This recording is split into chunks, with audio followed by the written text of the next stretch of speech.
Hey, everybody, it's me. Okay, now today I am going to be talking about this book I have been reading.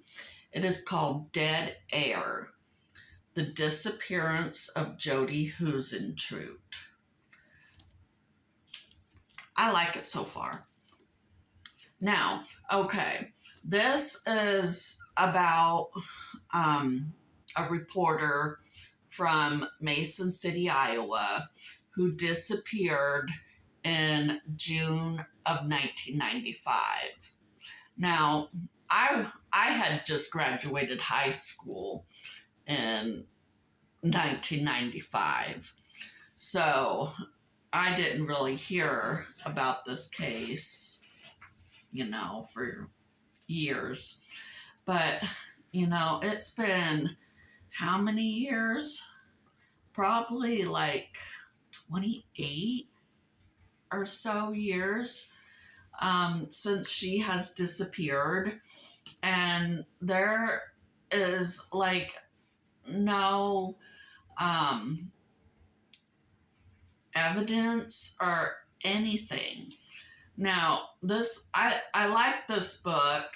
I've been reading it, and okay, so far, they have, it was the morning of her disappearance.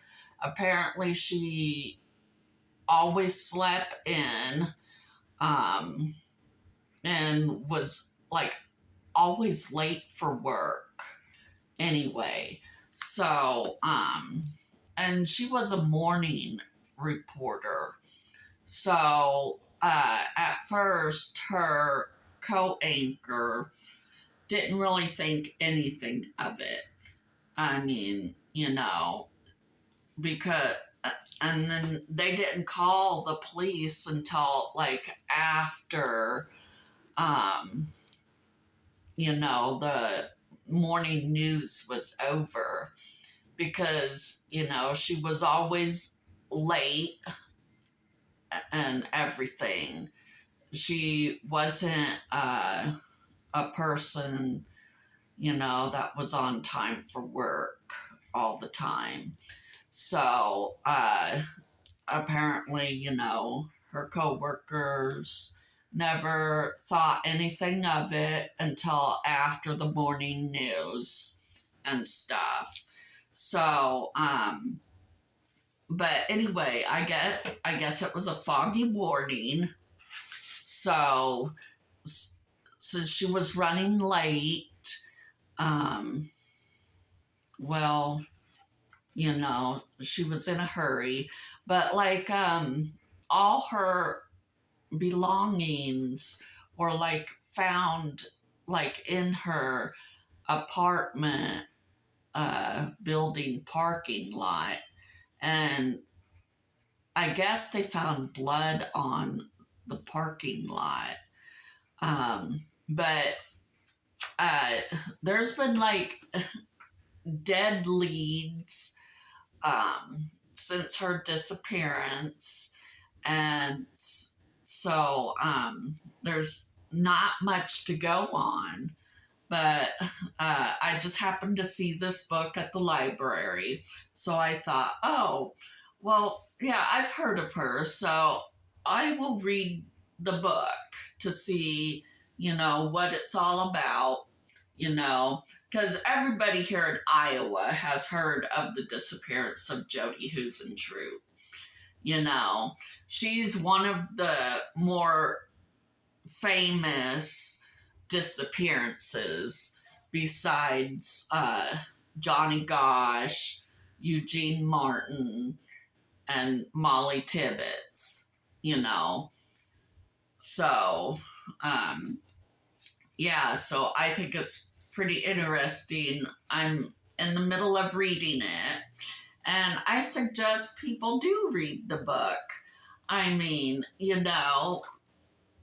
well, the people here in Iowa, because it's been covered on and off in the news, like every year, they go over the story and everything. So everybody's heard about her disappearance here in Iowa.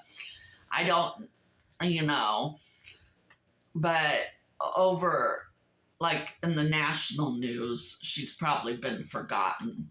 So nobody knows, you know, what happened to her, if she was killed or if she was abducted for, human trafficking. There's all these theories about what happened to Jodi Huisentruit. Um, I mean, what was her last story about? Did she piss someone off and that person went after her? Or, there's so many things, that could have happened to her. Or was it just some random person who saw her? Or was it someone obsessed with her? Was it someone at her apartment complex? Or was someone just stalking women to abduct them? Nobody knows. And to this day, her disappearance is still a mystery. She's been declared dead. She was declared dead at like 6 years after her disappearance. So nobody knows. But I'm in the middle of reading the book and I like it so far. I guess I'll find out like more of what their theories are and everything like that. So that's my topic for today, is I'm reading this book. I will talk to y'all later. Don't forget to subscribe to my channel. Bye.